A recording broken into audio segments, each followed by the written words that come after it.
2023년 2월 23일 미국 FOMC 회의록이 발표되었습니다. 이를 두고 그레이트 리세션 2023년 경제 전망의 저자이신 김광석 교수님을 모시고 이야기를 나눠보도록 하겠습니다. 교수님 안녕하세요. 네, 안녕하세요. 네. 네, 교수님 새벽에 노고가 많으십니다. 아닙니다. 더 고생 많으시고요. 즐겁게 또 시작하면 될 것 같습니다. 지금 네, 방금 눈 뜨자마자 의사록 다운 받아서 킵 리딩을 좀 했는데 어쨌든 이 내용을 여러분께 좀 소개해 드리도록 하겠습니다. 네. 교수님 2월 FOMC 의사록이 나왔는데요. 총평 한번 부탁드리겠습니다. 네. 우리 지난 FMC 회의 결과 뭐 또 파월이 기자회견하고 성명서 가지고 얘기했던 그런 뉘앙스하고 매우 유사하지 않을까 이렇게 말씀드리고요. 어쨌든 시장은 계속 연준이 다소 이렇게 완화적으로 이렇게 움직일 것이다라고 혼자 기대를 계속 해왔는데 계속 FMC 회의가 있을 때마다 혹은 다른 여러 자리에서 파월이 어떤 세미나나 이런 데서 말할 때마다 갑자기 좀 긴축적으로 바뀌었다. 더 뭐 곰처럼 바뀌었다.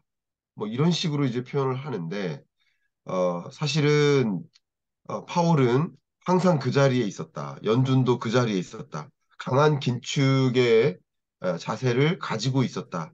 근데 시장 혼자 이렇게 기대하고 실망하고 그런 모습이었는데 역시 FMC 회의 결과 때도 그랬고 오늘 의사록 회의록 발표된 이후에도 또 똑같은 모습이지 않을까. 그래서 역시 다소 시장이 기대한 것보다는 더 긴축적이다. 더 금리 인상이 필요하고 아직도 물가 안 잡혔다. 이렇게 판단하는 경향성이 좀 짙게 나타난 어, 그런 모습이지 않나 이렇게 총평을 드려봅니다. 네, 그러면 제가 그 회의록을 여러분께 보여드리면서 이야기를 좀 나누면 어떨까 생각이 됩니다. 제가 지금 좀 전에 받자마자 굉장히 빠르게 그냥 한번 쭉 보고 제가 놓치는 게 있을 수도 있겠습니다만 여러분께 좀 이런 부분들을 강조해서 보여드려야 된다는 생각으로 말씀을 드려보겠습니다. 화면상 이게 좀 작게 나타날 수도 있어서 이렇게 생겼지만 제가 이렇게 좀 줄여보겠습니다. 이렇게 해야 여러분이 더 잘 보이실 수 있을 것 같아서 보신 것처럼 이제 미니트 이게 이제 회의록, 의사록이라는 거죠. 이게 보통은 이렇게 보신 것처럼 1월 31일부터 2월 1일까지 개최된 FMC 회의의 회의록이 공개된 겁니다. 보통은 2주 정도 있다가 공개된다 이렇게 보시면 좋겠습니다. 아주 옛날에는 뭐 2주, 뭐 2주가 아니라 한 3주 정도, 그 정도, 2, 3주 후에 이렇게 발표된다 이렇게 보시면 좋겠고요. 어쨌든 이 회의 어텐던스 보시면 맨 위에 여기 제롬 파월 연준 의장이 있고 그리고 부의장 그리고 그 밖에 여러분 많이 이야기 들으셨던 다양하게 있죠. 여기 다 연준 회장, 연준 총재, 연방준비은행 총재들 뭐 그런 멤버들이라 보고 그 밖에도 굉장히 많은 어텐던스가 쭉 있습니다. 자, 이거는 뭐 그렇게 중요한 게 아니고요. 일단은 좀 중요한 부분이 여기 보신 것처럼 이코노믹 시츄에이션 현재 경제를 어떻게 진단했는지를 좀 보면 좋겠는데 여기 보시는 것처럼 인플레이션 그리고 물가가 11월, 12월 들어서 다소 완화됐다. 그러나 여전히 높은 물가다. 물가가 오르고 있다. 이게 다른 말로 뭘까요? 디스인플레이션이라고 표현했었죠. 그리고 PC 물가도 뭐 5% 그래서 12개월 넘게 이렇게 5%를 초과하고 뭐 그런 고물가가 유지됐다. 12월까지조차 계속 1년 넘게 뭐 굉장히 높은 물가가 유지됐었다. 뭐 그런 표현을 했었습니다. 그래서 뭐 근원 물가조차도 뭐 상당히 높다 이런 표현입니다. 그러니까 물가가 높다라는 판단 이건 여전히 남아 있고요. 뭐 중요한 부분들을 좀 골라서 말씀드리겠습니다. 제가 아까 좀 체크를 했는데요. 이 부분이 좀 중요해요. 스태프 이코노믹 아웃룩. 결국 이 연준이 어떻게 경제를 바라보는지를 먼저 이해를 하시면 좋겠는데 여기 보시는 것처럼 미국 경제를 전망을 했는데 다소 FMC 미팅에서 이렇게 뭐 GDP나 그런 면에서는 괜찮다. 생각보다 더 높다. 그리고 이 실업률이라는 면에서도 생각보다도 매우 강하게 낮다. 완전 고용이다. 그러니까 이게 결국은 경기 침체나 아니면 고용시장이나 이런 면에서 강한 경기 침체까지는 아니구나, 마일드한 경기 침체구나, 라고 인식하는 내용이기 때문에 상대적으로 금리를 경기 침체 우려돼서 인하할 필요 없겠네라는 생각이에요. 그러니까 좀 편하게 말씀드리면 마음 놓고 경기 걱정 안 하고 금리 인상해야 되면 해도 된다. 경기 침체가 너무 우려되면 우리나라처럼 경기 침체가 너무 우려되면 마음 놓고 금리 인상할 수 없어요. 물가만 보고 판단할 수 없어요. 근데 약간 이런 표현은 뭐냐면 마음 놓고 해도 된다. 뭐 이런 표현이라고 볼 수 있을 것 같아요. 심지어 뭐 부스트라는 표현까지 썼는데요. 여기 또 내려가 보시면 PC 물가 같은 경우도 우리는 23년 연내 대략 2.8% 정도를 찍을 것으로 전망한다. 그리고 근원 물가도 뭐 대략 3.2%를 기대한다. 이 얘기는 근원 물가가 안 잡힌다는 얘기죠. 되게 재밌죠. 네. 근원 물가가 안 잡히고 PC 물가는 잡힐지라도 근원 물가 이게 어떤 내용인지는 조금 이따 더 자세히 말씀드릴 수 있도록 하겠고요. 지금 보신 것처럼 공급망 병목 현상이죠. 공급망 불안 이런 것들이 아직까지 남아 있다. 아직 해결이 안 됐다. 그런 이야기입니다. 물론 물가가 점점 잡히긴 잡히겠지만 24년, 25년을 지나가면서 우리가 원하는 수준까지 잡히긴 잡히겠지만 어쨌든 2%에 부합하는 연간 물가 상승률은 23년 연내에 기대하기 힘들다. 이런 표현입니다. 그리고 이 FMC 회의에 참석했던 참가자들이 현재 경제를 어떻게 진단하는지 그리고 경제를 어떻게 전망하는지 그런 부분들이 이제 배경이나 이런 것들이 나오는데 이 부분도 되게 중요합니다.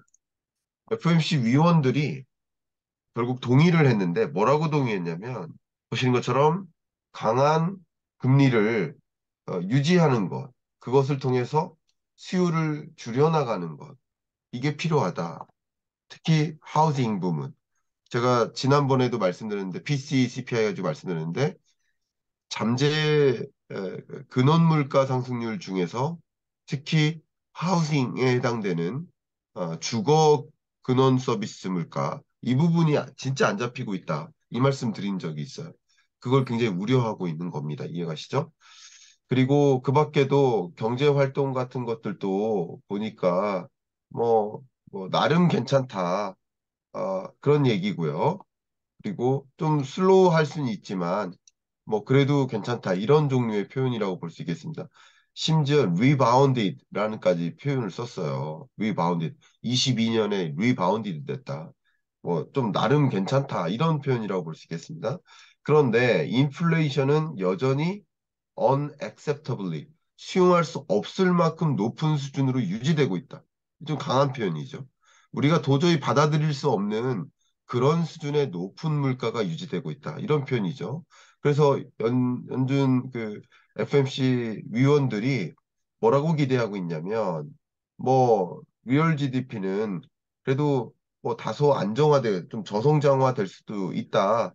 그러나 결과적으로 우리는 수요 자체를 좀 끌어내려야 된다. 뭐 이런 종류의 생각들도 가지고 있습니다. 자, 그리고 거의 이제 제가 뭐 회의록 다 대낭해 드릴 필요는 없으니까 제가 생각하는 좀 중요한 포인트들을 말씀드리는 중인데요. 한두 가지만 더 보겠습니다. 어, 우리 회의 참석자들이 레이버 마켓, 이 고용 노동 시장은 굉장히 타이트하게 유지되고 있다. Very tight. 그러니까 노동시장 굉장히 강하다.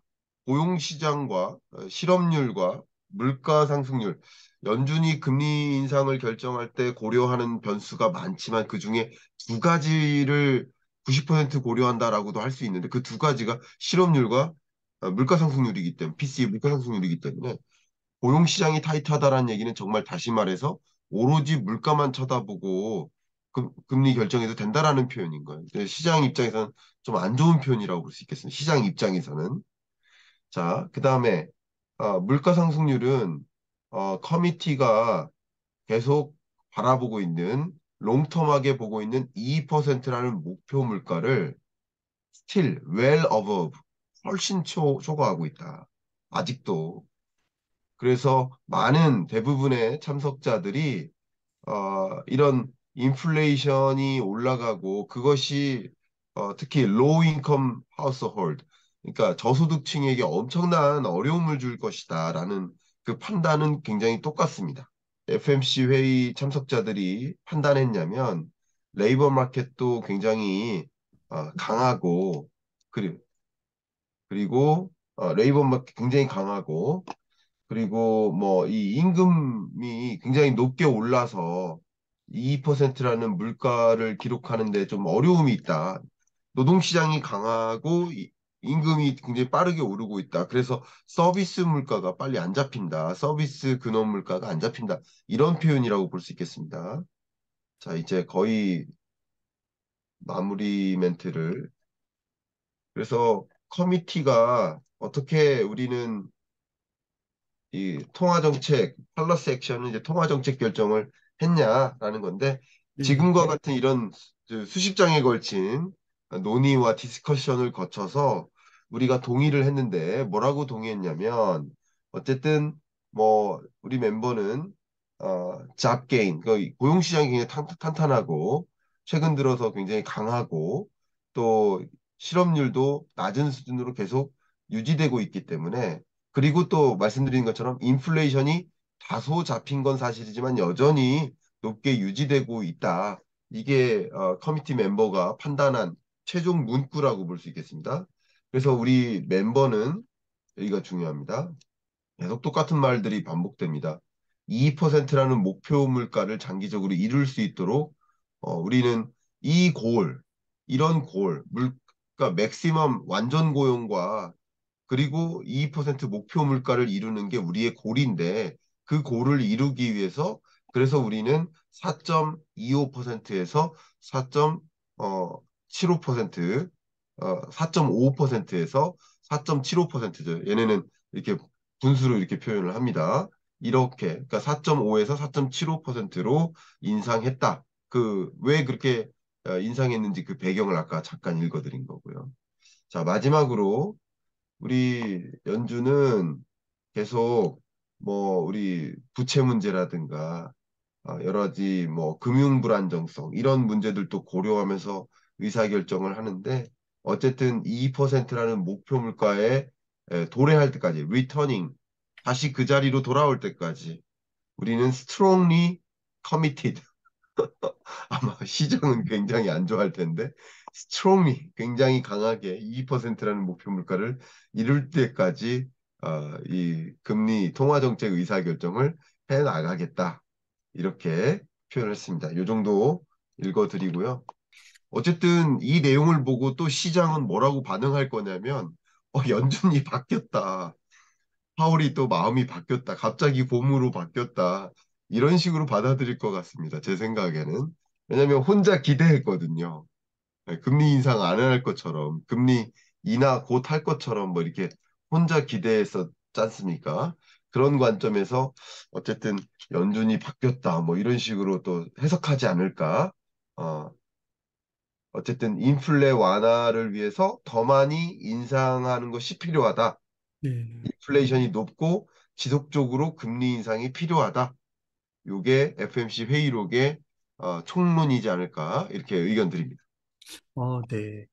그러니까 요즘에 보니까 다시 뭐 빅스텝 논의가 뭐 네, 생겨나고 있고, 네, 연내에 금리가 0.25씩 세 번 할 수도 있다. 그래서 5.25를 넘을 수도 있다. 뭐 이런 이야기들도 좀 나오더라고요.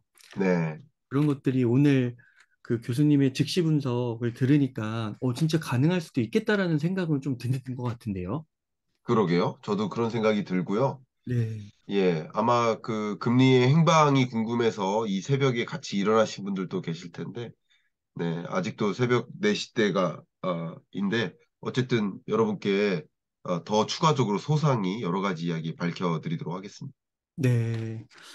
그래서 이게 인플레이션이 생각보다 참 잘 잡히지는 않는구나 그런 생각도 좀 들고요. 네, 교수님 그러면 그 최근 그 미국 경제가 고용과 물가에 이어 소비 판매까지도 이렇게 좋게 나왔는데 네. 그 그러면 이게 그레이트 리세션 경기 침체 우려보다 좀 노 랜딩에 진입한 것인가 아닌가 뭐 이런 시각도 좀 나타나는 것 같아요. 네, 네. 교수님께서는 좀 어떻게 보시나요?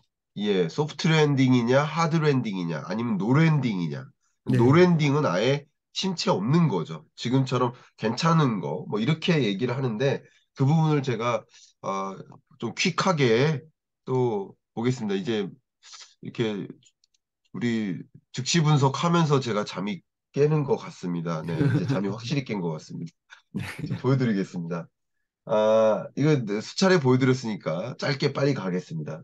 물가 상승률은 9.1% 찍고 6.4%까지 확실히 떨어졌다. 이게 떨어진 것을 보고 시장은 많이 기대하고 있다. 그러나 연준은 요것보다는 요걸 더 보고 있다. 더 크게 봤을 때는 어쨌든 2%라는 목표 물가에 부합하려면 아직 멀었다. 그리고 지금 회의록에서 나온 얘기가 뭐냐면 연간 목표치 2%에 부합해야 되죠. 그냥 한 달, 두 달치가 네. 2%에 부합한다고 금리 인하하는 것이 아니라, 음, 그죠? 2%라는 목표 물가에 연간 기준으로 도달해야 된다는 거죠. 그러니까 아직 멀었다라는 말은 명확한 것 같습니다. 그러니까 이 얘기는 저는 웅달님하고 우리 지난 여름 우리 잭슨홀 미팅 때 즉시 분석할 때 그때부터도 계속 말씀드렸던 거랑 똑같습니다. 그러니까 연준은 혹은 파월은 같은 위치에 똑같이 있는 거예요. 마음을 바꾼 적이 없어요. 시장이 혼자 마음 바꾸고 뭐 괜히 뭐 파월이 마음 또 바뀌었네 뭐 이런 식으로 판단하는 모습이지 않나 그렇게 생각해 봅니다. 제가 좀 노력해가지고 이 그래프를 좀 그렸는데요. 이 네. 그래프 가지고 좀 설명을 드려볼게요. 이건 이제 그냥 뭐 이 데이터를 바로 받아서 그래프로만 옮기면 되는 게 아니라 한 단계 또 계산을 해야 되는 일인데 계산을 해 보니까 이 보세요. 누차 말씀드렸습니다만 물가 상승률의 일부가 식료품, 일부가 에너지 물가인데 그걸 제외한 나머지 물가가 근원 물가란 말이죠. 근데 22년 6월에 9.1%를 찍고 다소 하향 안정화되는 것, 6.4%까지 떨어지는 모습 우리가 확인할 수 있습니다. 그러나 식료품 가격이나 에너지 가격이 많이 떨어진 것이고 이 파란색 근원 물가는 잡히지 않았다. 그리고 근원 서비스 물가는 더더욱이나 그때보다도 오히려 높다. 이 기여도를 가지고 계산한 겁니다. 이런 것들을 봤을 때 그냥 마음 놓고 금리를 인하할 수가 없는 입장이다라는 것을 다시 한번 설명드립니다. 그리고 방금 우리 웅달님께서 주신 질문에 대한 답이 이겁니다. 경기 침체가 오고 있습니다. 저도 이제 CIC 플랫폼에서 제공하는 이 데이터를 매우 유심히 지켜보고 있는데요. 어쨌든 제조업 지수니까 50을 밑돌면 안 좋은 건데 세계 주요국들이 다 50을 밑돌고 있어요. 안 좋아요.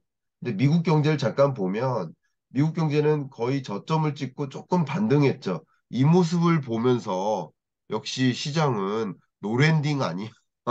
이렇게 판단하는 거예요. 네. 안 좋은 상황에서 조금 좋아진 거고 한 번 좋아진 건데 이걸 놓고 노랜딩 아니야? 경기 침체 없는 거 아니야? 이렇게 생각하는 경향이 있지 않나 이렇게 판단해 보고요. 우리 IMF조차도 지난 22년 10월에 전망했던 미국 경제를 1.0%로 봤다가 23년 1월에 1.4%로 상향 조정하지 않았습니까? 0.4%포인트나 상향 조정했다. 그러니까 노랜딩 아니야? 이렇게 생각하시는데 상향 조정한 건데 이것은 그 전에 봤던 것보다는 덜 경기 침체인 것이지 마일드한 경기 침체로 보는 것이지 강한 경기 침체가 아닌 마일드한 경기 침체겠다 이렇게 보는 것이지 이걸 경기 침체가 아니다라고 해석하면 안 된다 이 말씀을 또 해석을 제가 이렇게 죄송한 표현이지만 내가 듣고 싶은 얘기만 듣는 거예요. 보고자 음, 하는 것만 찾아보는 모습이지 않나? 그래서 노랜딩 아닙니다. 소프트 랜딩에는 가깝겠습니다. 아까 연준도 소프트 랜딩에 가깝다라고 이렇게 표현을 한 거죠. 그다음 이제 우리가 고려해야 될 게 이런 것들이죠. 물가는 어떨까? 첫 번째, 물가 안정. 두 번째는 뭡니까? 경기 안정. 세 번째가 금융 안정. 이 세 가지를 가지고 얘기해야 되는데, 물가는 안 잡혔고, 경기는 뭐 나름 괜찮고, 그죠? 많이 걱정할 상황은 아니고, 왜냐하면 연준은 어느 정도 경기 침체를 용인했고 유인했기 때문에 용인하고 유인한 수준보다는 굉장히 강한 거다라고 아까 회의록 말씀드렸죠. 근데 세 번째가 금융 안정인데 금융 안정 지수입니다, 이게. 금융 안정 지수도 이게 높아지면 높아질수록 불안하다. 이게 떨어지면 떨어질수록 안정화된다. 그러니까 정점 찍고는 떨어진 모습이에요. 22년 10월, 11월이 제일 금융 불안정성이 높았어요. 우리나라도 마찬가지죠. 여기 보시면 회사채 금리나 국고채 금리가 22년 10월, 11월이 제일 높았어요. 그 이후에 둘 다 떨어지죠. 그러니까 이런 모습을 보면 금융시장도 우리나라도 그 굉장한 그 불안감, 그 정도는 해소된 모습이라고 볼 수 있겠어요. 아직도 불안하지만 그래도 이 정도면 그 불안에 격화된 정도는 완화됐어요. 자, 이런 것들을 보면 시장은 당연히 판단을 할 텐데 특히 한 가지 더 고용시장을 보면 3.4%라는 정말 유례없는 강한 정말 이게 몇 년 만입니까? 이 강한 어, 실업률 3.4% 완전 고용에 이미 부합하니까 물가만 잡으면 돼요. 완전 고용이라는 목표와 2%라는 목표 물가를 이루어야 되는데 완전 고용은 이미 잡힌 상태니까 2% 목표 물가만 이루기 위해서 금리 인상해도 된다. 결국 이런 것들이 발표되면서 고용 지표 괜찮아, 경기 지표도 탄탄해. 이런 것들을 보면서 보시는 것처럼 IB뱅크조차도 이런 고용 지표나 이런 것들이 발표되기 전까지만 해도 금리 인상을 뭐 최대 5.1 그리고는 또 금리 인하하지 않겠어요. 이렇게 바라봤던 상황인데 고용 지표가 더 강하게 발표되니까 금리 인상 폭이 더 높아지겠다. 네. 그리고 금리 인상 기간이 더 연장되겠다. 어, 이런 식으로 아이비뱅크, 10대 아이비뱅크가 생각하고 있습니다. 이런 것들이 결국 지금 말씀드렸던 이제 소프트 랜딩이냐, 노 랜딩이냐, 뭐 이렇게 판단하는 것인데 어쨌든 소프트 랜딩으로 판단하고 금리는 더 올라갈 소지, 아까 말씀하신 것처럼 생각보다 더 올라갈 소지, 그러니까 이런 것, 생각보다 더 올라갈 것은 반영이 안 된 거잖아요, 시장에.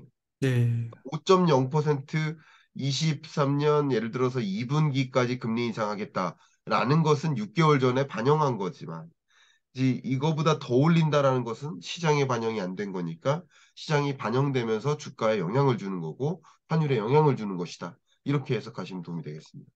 아, 네, 교수님.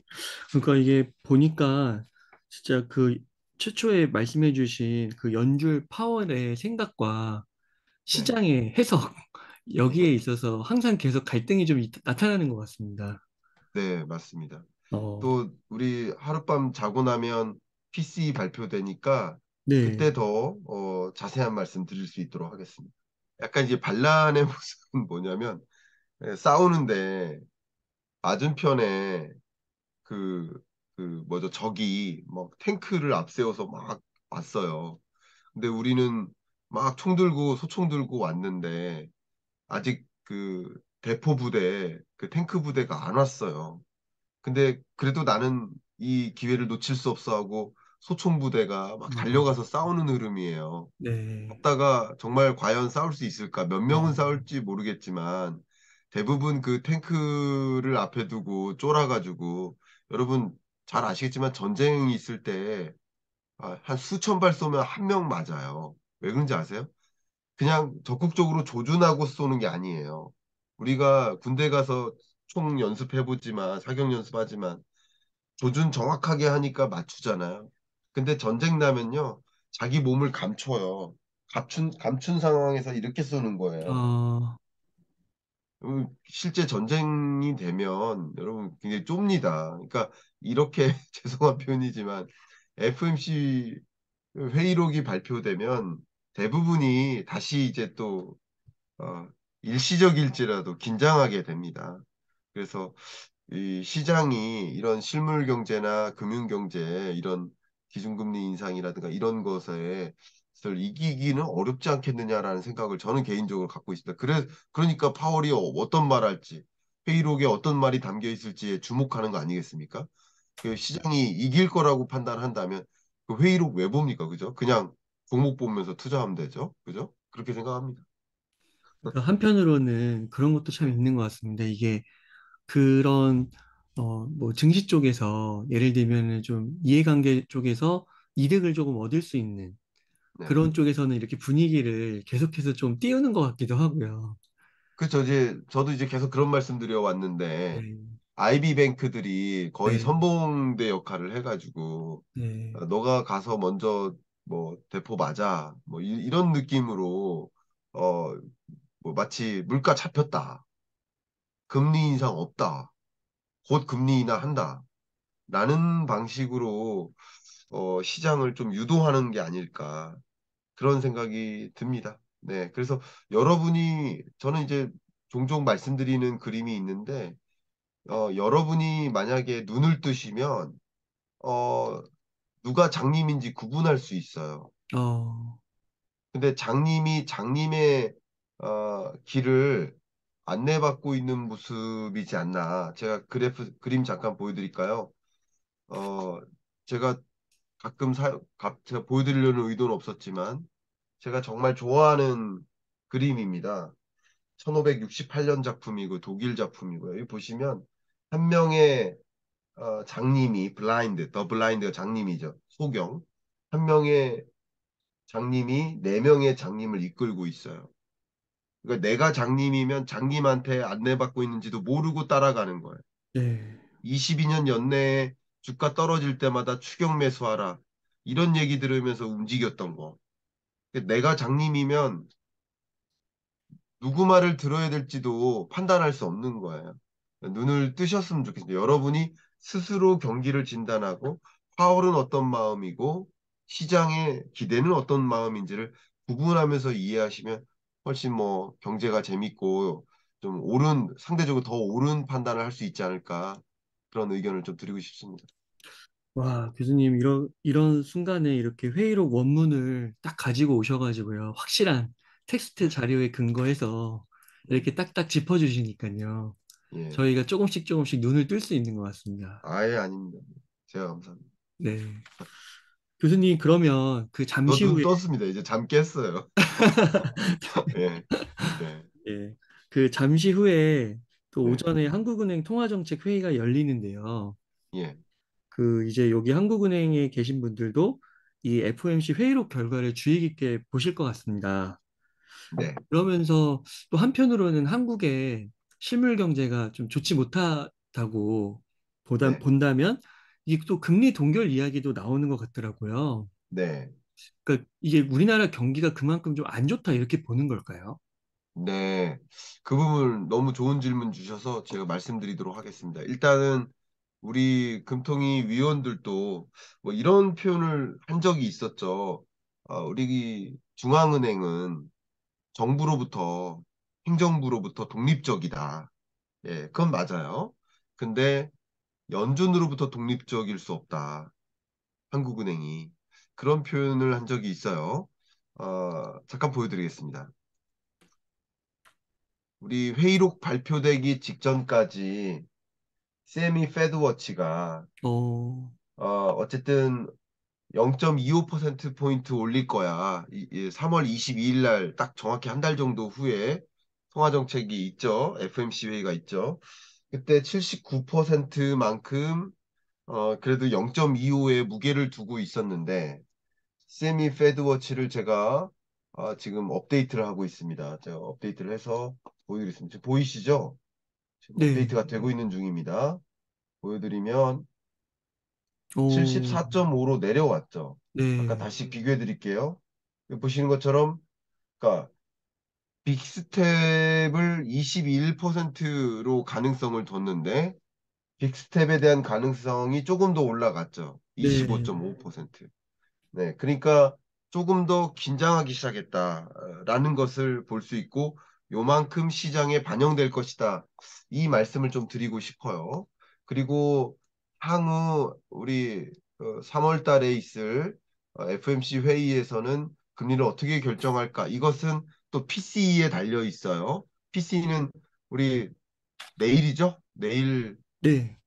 밤 10시 반에 역시 또 웅달님과 즉시 분석해서 말씀드리겠지만 그게 잡혔느냐 안 잡혔느냐가 굉장히 중요한 의사결정입니다. 왜냐하면 3월 22일 날이 있을 FOMC 회의 때 고려할 주된 데이터, 그 데이터가 PC이니까 아까도 제가 회의록 계속 읽어드릴 때 PC라는 단어가 많이 나왔죠. 네, PC가 굉장히 중요합니다. 그렇기 때문에 우리나라 금통위에서는 이걸 고려하지 않을 수가 없다라는 말씀을 먼저 드리겠습니다. 그 다음 추가적으로 설명드린다면 저도 이제 우리 매일경제에서 같이 어, 칼럼 쓰고 있는 이코노미스트들끼리 단톡방이 있어요. 그 단톡방에서 제 금리 어떻게 되겠냐, 한국은행 금리 올리겠느냐, 안 올리겠느냐, 뭐 그런 것들 의견을 다 제시하는 걸로 막 이렇게 카톡방에 막 시끄러웠었는데 일단 저도 그 카톡방에다가 뭐라고 남겼냐면 그 저 말고도 다른 이제 이코노미스트들도 좋은 말씀을 해주실 거 아니에요. 거기서 이제 제가 좀 드리고 싶은 이야기가 어쩌면 우리 한국은행의 정치적 독립성 혹은 정말 행정부와 독립성이 있는지를 시험 받는 날이지 않냐라는 표현을 했어요, 제가. 어, 왜냐하면 지금 한국은행의 고심이 지금까지 중에 가장 깊게 되지 않을까라는 생각이에요. 어, 왜냐하면 여러 가지 고려할 요소들이 있지만 두 가지 물가와 환율입니다. 물가 환율. 그리고 또 한 가지 고려해야 될 것이 부동산과 건설 PF예요. 어, 그죠? 근데 부동산 시장이 폭락하고 있고 그리고 나름 시중금리가 떨어지면서 그래도 바닥론도 형성이 된 건 사실이에요. 바닥이라고 보진 않습니다만 바닥론이 형성된 것도 있어요. 전문가들 사이에서 바닥이다라는 표현을 한 분들도 계시고 그런데 다시 기준금리를 올려버리면 시중금리 다시 올라가니까 이럴 거면 시중금리 왜 떨어뜨렸냐 이런 얘기하는 사람들도 분명히 있을 겁니다. 그러니까 굉장히 무섭죠. 그런 네, 비판이. 또 한 가지는 우리 경제에서 가장 취약한 것 중에 하나가 PF예요, PF. 건설 PF. 미부장 주택이 급격히 늘어서 이것은 조금 있다가 우리 금통위 결과 나오면 또 말씀드리겠습니다만 그때 또 추가적으로 말씀 더 드리겠습니다. 결국 이제 고심이 깊은 거예요. 환율 지금 다시 상승하고 물가 우리 안 잡혔잖아요. 5.0 찍고 5.2로 다시 반등했잖아요. 네, 그런데 그러면 금리 인상을 해야 될 것 같은데 또 음, 미국마저도 계속 금리 인상할 것 같고 빅스텝 할 수도 있을 것 같은데 네, 그러니까 이제 환율은 더 달아날 것이고 환율이 그렇게 리스크로 또다시 부상하게 되면 물가 잡는 건 더 멀어지는 거거든. 말씀드렸듯이. 그러니까 이게 굉장히 우려돼요. 그럼 중앙은행은 이걸 고려해서 금리를 결정하면 될 텐데 상대적으로 여기에 더 무게를 두면 되는 것인데 행정부 입장에서는 부동산 잡는 거, 음, PF 문제 이걸 되게 강조한단 말이에요. 그래서 만약에 동결을 한다면 요거 때문이라는 거죠. 근데 뭐가 더 중요한지는 우리 금통위 위원들이 판단하는 거라고 볼 수 있겠죠. 다수결로 판단하겠죠. 그러나 이게 정말 독립성이 있느냐라는 또 비판을 받을 수도 있다라는 것이죠. 아, 그런 상황에 놓여 있다 이렇게 해석을 해드리겠습니다. 어, 그런 관전 포인트를 가지고 결정된 결과를 또 이따가 설명드릴 수 있도록 하겠습니다. 네. 와, 우리나라 같은 경우는 정말로 말씀해주신 대로 한국은행의 고민이 굉장히 깊을 것 같습니다. 네, 와, 그러면요, 교수님, 네, 만약에 한국은행이 기준금리 동결을 하고 네, 3월에 미국 연준이 뭐 마일드한 경기 침체, 탄탄한 고용 시장을 바탕으로 해서 한 번 더 기준금리를 올리면 네. 정말 이게 1.5% 이상으로도 차이가 벌어질 수 있는 거잖아요. 그럼요. 그때 우리나라에 미치는 경제 영향은 없을까요? 어, 예상하지 않았던 수준의 강달러가 다시 야기될 수 있어요. 왜냐하면 지금 한국과 미국 간의 기준금리 격차가 벌어지는 것, 그것은 우리 이미 알고 있었던 거예요. 벌어진 상태. 근데 1%포인트 정도의 격차, 그거는 우리가 생각하고 있었던 거 맞아요. 그죠? 근데 1.5%포인트의 격차, 이건 생각하지 못했거든요. 역시 이런 것들이 생각하지 못했던 그런 어떤 현상들이 금융시장에 작용할 것이기 때문에 그때는 또 한 번 외국인 자금 유출이 일어나고 주가는 또 추가적으로 떨어지고 하는 일이 있을 수 있습니다. 어, 그래서 오히려 지금은 저도 굳이 따지면 금리 인상이 필요한 게 아닌가라고 판단을 하고 있고, 저 말고도 100% 우리 필진이, 매일경제 그 칼럼 필진이 저 말고 다 저보다 훨씬 훌륭한 경험 있는 이코노미스트 분들인데 다 금리 인상이 필요하다고 어, 동의한 모습이에요. 네. FMC 위원들이 뭐에 동의하듯이 저희도 나름대로 그렇게 동의를 한 모습이에요. 근데 정말 그대로 의사결정 될지는 제가 결정하는 건 아니니까 뭐 봐야 될 것 같습니다. 와, 네. 잠시 후에 있을 이 한국은행 통화정책 회의 결과도 너무 기대가 되는데요. 교수님의 날카로운 또 즉시 분석 부탁드리겠습니다. 네, 아유, 해보겠습니다. 예, 교수님 그러면 좀 끝으로 하고 싶으신 네, 말씀이나 강조하고 싶으신 말씀 있으시다면 좀 부탁드릴게요. 네. 제가 이거를 보여드리면서 말씀드리면 좋겠습니다. 결국 어, 3월 22일 날 있을 FMC 회의 결과에 대한 시장의 기대인데 한 달 전까지만 해도 여기 보세요. 한 달 전이죠? 한 달 전까지만 해도 그래도 베이비 스텝 할 거야. 이렇게 무게를 많이 두고 빅 스텝은 전혀 없어. 이렇게 믿고 있었어요. 그러니까 동결하거나 베이비 스텝. 그런데 이게 한 3, 4주 지나면서 빅스텝 론이 등장하죠. 12%. 그리고 어제 하루 전에는 24%로 올라가죠. 빅스텝 론, 빅스텝 할 수도 있어라는 그 퍼센테이지가 올라가죠. 그리고 24에서 지금은 25로 올라간 겁니다. 그죠? 네. 25.5로 올라간 겁니다. 이게 시사하는 바가 굉장히 크죠. 결과적으로 생각했던 것보다 계속 파월의 입장을 오해한 거라고 볼 수 있는 거죠. 오해한 거다. 결국 이제 시장이 또 깜짝 놀라고 주식시장에서 떠나는 모습이 나타나고 그게 어제도 주가가 안 좋았죠. 어, 미국장도 안 좋고 또 유럽장도 안 좋았죠. 그런 모습이 여기서 나타나는 것이다. 결국 지금 계속 말씀드린 것처럼 물가 금리 시장인 거예요. 이 삼박자. 제가 한 2년 동안 요 얘기 계속 똑같이 하는 것 같아요. 물가 금리 시장이라는 이 삼박자, 물가가 잡혔냐 안 잡혔냐, 금리 인상 얼마나 할 것이냐, 그것에 따라서 이제 시장에 영향을 주는 그런 모습이 나타나고 있기 때문에 여러분들이 우리 웅달책방에서 또 제 채널에서 함께 이런 거시경제의 움직임 한번 이런 관점에서 좀 들여다보시면서 재미있게 투자 의사 결정하실 수 있기를 좀 바라는 마음, 그게 제가 마지막으로 드리고 싶은 의견입니다. 네.